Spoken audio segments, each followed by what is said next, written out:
If you're a podcast host, listen up, this one's for you. My name is Allie Jackson. I'm the host of Finding Mr. Height, a dating and relationship podcast that I've been doing for 4 years now, sharing my positive and practical approach to dating that's built on my own life experience. And I wanted to share another experience that I've had, my secret behind monetizing my show. It's called Red Circle, and I was just telling my colleague about how much I love their platform. With Red Circle, not only am I getting a seamless hosting experience, but I also love the support I receive in ad sales. It's not just typical ad sales either. It's targeted opportunities based on my show and my life. And the platform is super simple. You just set your preferences and Red Circle matches you with sponsors that align with your show. You can vet every opportunity and their platform gives you great analytics. More recently too, my Red Circle team has brought me opportunities outside of my podcast on social media to really augment the podcast partnerships, bring them full circle. I just can't recommend them enough. If you want to give it a try, go to redcircle.com to get your free trial. That's redcircle.com for a free trial.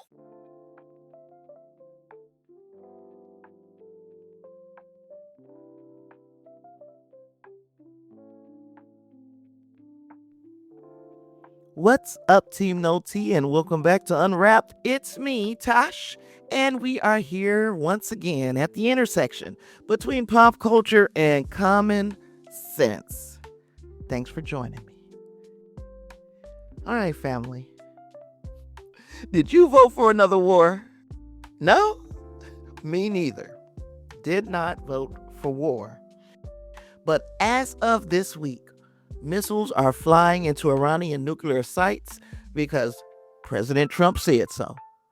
This ain't speculation. The man got up in front of cameras and bragged about it. Totally obliterated his words. But let's be clear. This shit did not start with us. It started with Israel bombing Iranian targets last week.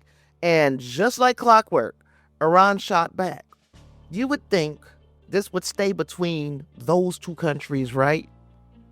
Nope. Somehow, the United States is roped in, and we are the star of this fucking shit show. But here's the wildest part. Trump knew, or at least we all thought he knew, that Iran wasn't actively developing nuclear weapons. What made us think that? Well, his own director of national intelligence, Tulsi Gabbard, testified that United States intelligence didn't find evidence of a nuclear weapons program. Yet that didn't stop Donald Trump. And there's something about it. It's the way he pulled this off. He didn't go to Congress. No authorization. He just did it. And that right there, that is not leadership. That is what dictators do. That's what authoritarians do. They start fights, declare emergencies, and then consolidate power. Now, I'm not saying every U.S. president has clean hands. We know George W. Bush lied his way into Iraq. And lying to start a war is bad, but that's one thing. Acting like it's one man's decision is another.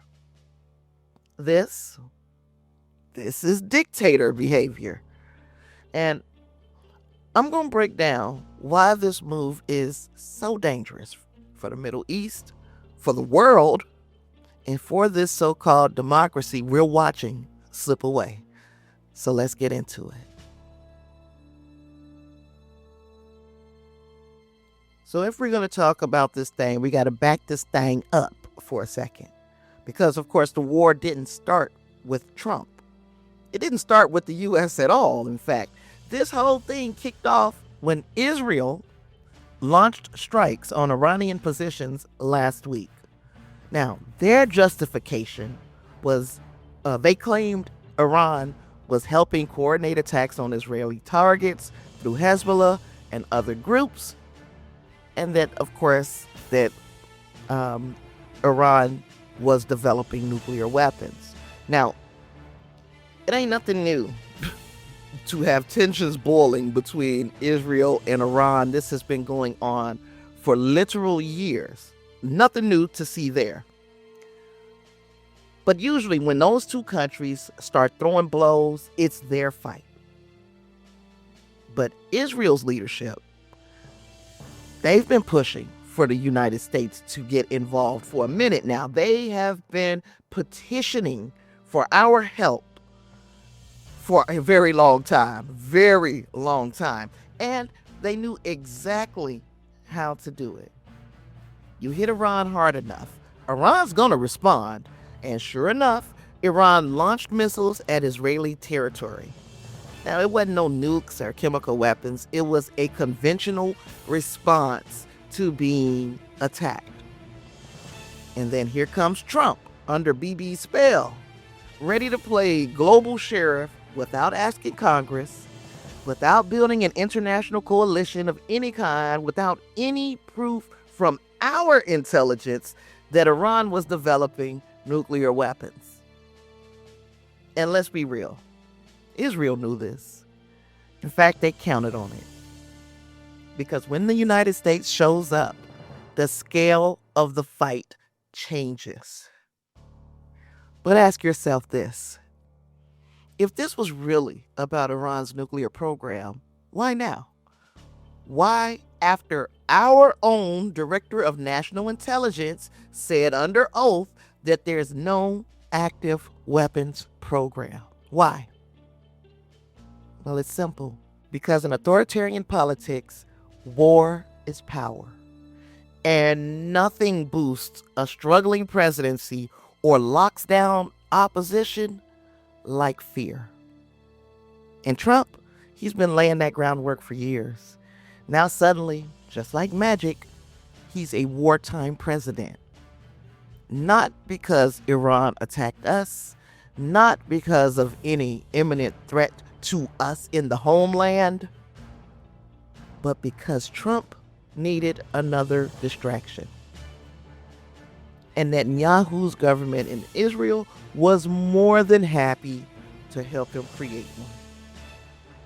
Meanwhile, we're going to be over here footing the bill, paying the price, putting U.S. troops in the crosshairs, watching oil prices rise like the sun after a successful bombing of an imaginary nuclear facility. And nobody asked you. In fact, nobody asked Congress. Nobody asked anybody. Just Trump making quote-unquote deals behind closed doors while the rest of us watch the fallout on cable news. And don't forget, again, you didn't vote for this. Even if you voted for Trump, you didn't vote for this. So let's talk about why the U.S. is even in this fight in the first place. Because, again, Iran didn't bomb us. Iran didn't threaten us. And Iran likely was not building nuclear weapons. Don't take my word for it. Again, Tulsi Gabbard. She's the Director of National Intelligence under Trump. Handpicked. He only picks the best people, right?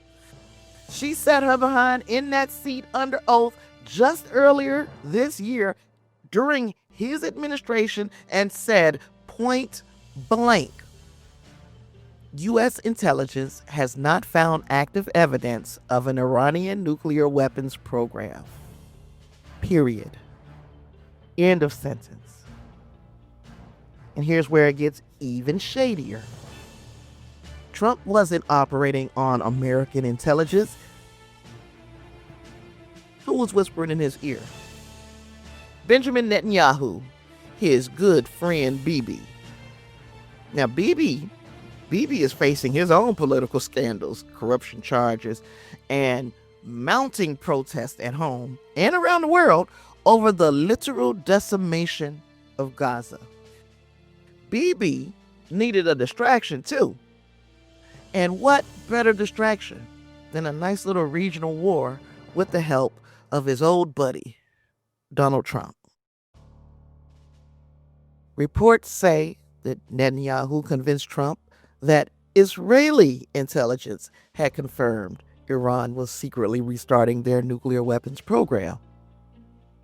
And if that's true, it wouldn't even be the first time that Trump trusted foreign intelligence over the findings of his own U.S. intelligence agencies.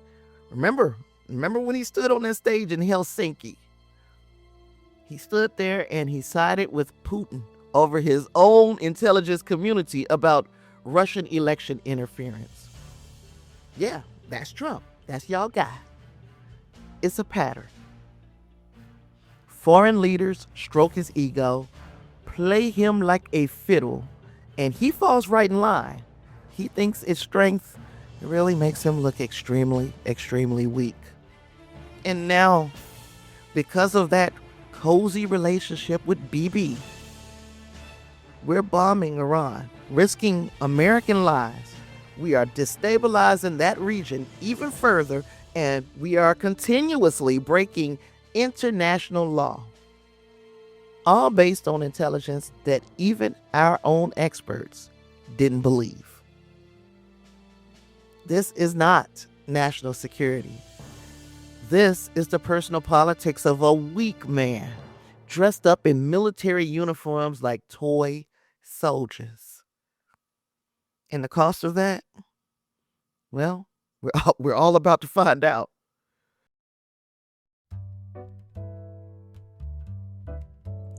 All right, y'all, before we keep it moving, let me take a second to show some love and handle a little bit of business. So if you're feeling what I'm doing over here on Unwrapped, from our occasional pop culture deep dive to real talk about what's going on in this world, make sure you subscribe so you never miss a drop. Want to take it a step further? You can support the show by becoming a patron over on patreon.com/Tasha Pierce. That's how I keep this thing independent and authentic. Plus, every dollar helps keep the mic hot, the research deep, and the content consistent. A huge shout out to my current patrons. You already know. I see you. I appreciate you. Thank you for riding with me. And if you want to keep the conversation going or drop a tip, a question, a story idea, you can always hit me up at TashaIsUnwrapped@proton.me. Also, come find me on Blue Sky. I'm at Tasha Is Unwrapped over there as well. That's where I post updates, thoughts, and random nerdy-ish between episodes. All right, commercial over. Let's get back to it.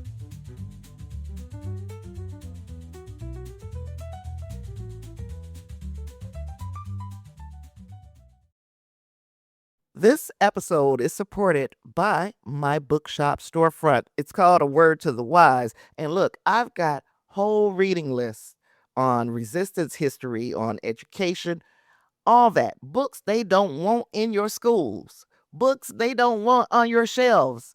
So grab a book from my bookstore, support indie bookstores, and help me keep bringing these stories to you. The link will be in the show notes. All right, let's get back to it.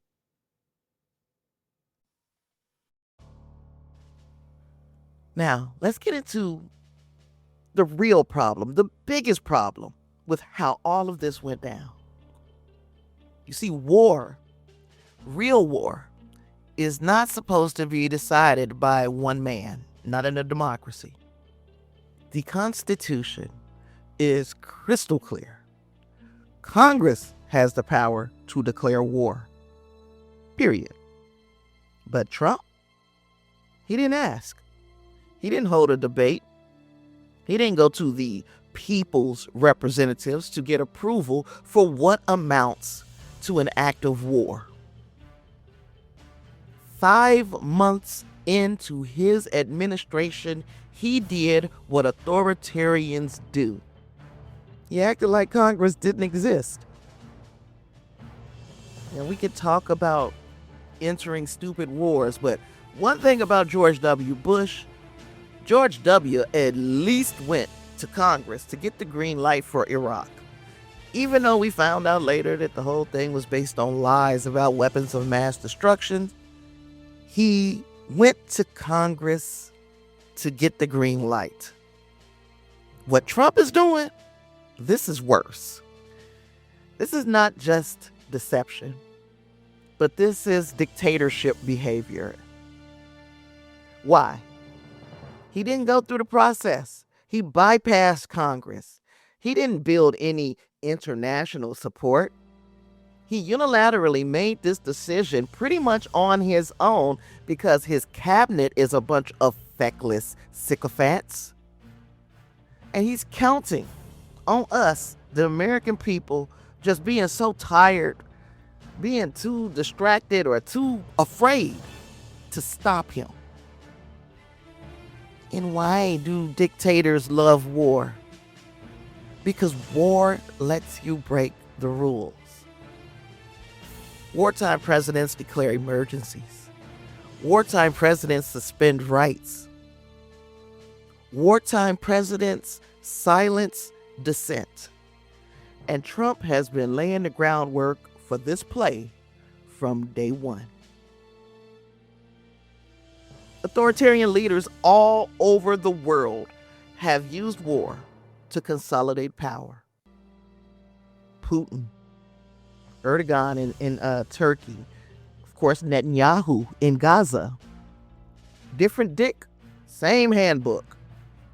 And now it's our turn. Think about it. If he could start a war on a lie and ignore Congress, what's next? Martial law? Canceling elections? Shutting down media that criticizes him? He already has U.S. soldiers on the ground in L.A. That's how dictatorships start. And please, don't think it can't happen here. It's already happening here. So, what happens now? What does this mean for us, for the world? What does this mean for the future of democracy right here at home? First things first, we're literally one bad decision away from this thing exploding into a full-scale regional war. Iran's already responded. They launched a wave of ballistic missiles at Israel. Israel's hitting back with strikes of their own. And now we, the United States, are sitting right in the middle of this firestorm. And I hope people understand exactly what that means. It means U.S. troops in the region will become targets. It means American embassies and bases overseas should be on high alert. It also means supply chains will be disrupted. And you better believe it means higher gas prices. War ain't just something that's happening over there. It's going to hit your grocery bill. It's going to hit your gas tank and your job market.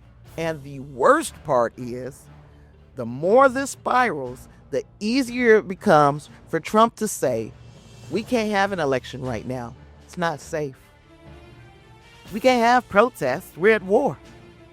We can't question leadership. We need unity. That is the script, y'all. That's not new. Dictators been running that game for centuries. They create a crisis, exploit the crisis, consolidate power. And don't forget, we've seen flashes of this play before. January 6th. Trump's love affair with the phrase law and order, but only when it's his laws and his order. This what we're going through right now, right here. This is that play on steroids. And let me tell you something else. Netanyahu don't care what happens to America. He's trying to save his own skin in Israel. And Trump is looking at you. He's looking at our soldiers. He's looking at our country like collateral damage. The war is not about safety. It's about ego. It's about power. It's about looking like a strong man. And if we don't stop it now, if we don't demand that Congress takes its rightful place today, we could be handing this man the keys to permanent emergency powers before the next election cycle even starts. It's that freaking serious. So here's where we are. A war we didn't vote for, launched without Congress, probably based on foreign intelligence, backed by a president who's been itching for this kind of control since 2016. And now it's our move. So look, I know it's easy to feel powerless watching all this unfold. I kind of think he wants us to feel like this is too big, too complicated, or too far away to even matter. But this is exactly when we have to act. You need to call your representatives, flood their phone lines, blow up their inboxes. Tell them Congress needs to reclaim its power before this president locks in permanent war powers for himself. Share this episode. Talk to your people. Because if we don't stop this slide into dictatorship right now, we're going to look up and it's going to be too late. I've said it before. I will keep saying it. Democracy does not defend itself. That's our job. And if you think this can't happen here, look around. It already is. So stay loud. Y'all was really loud a couple of weeks ago for the No Kings protest. We need to stay sharp. Know what the hell is going on in the global community, in the national community, and in your community. And just stay in this fight. And we're going to continue to fight the right way. I'll be back with more because shit's not done. But until then, take care of yourselves. Hopefully, what I dropped today on you was a little knowledge. I don't spill tea. You deserve so much more than just tea. Take care of yourselves, take care of each other, and don't let anybody tell you this shit is normal. I'm telling you, it's not. See you in the next one. Peace.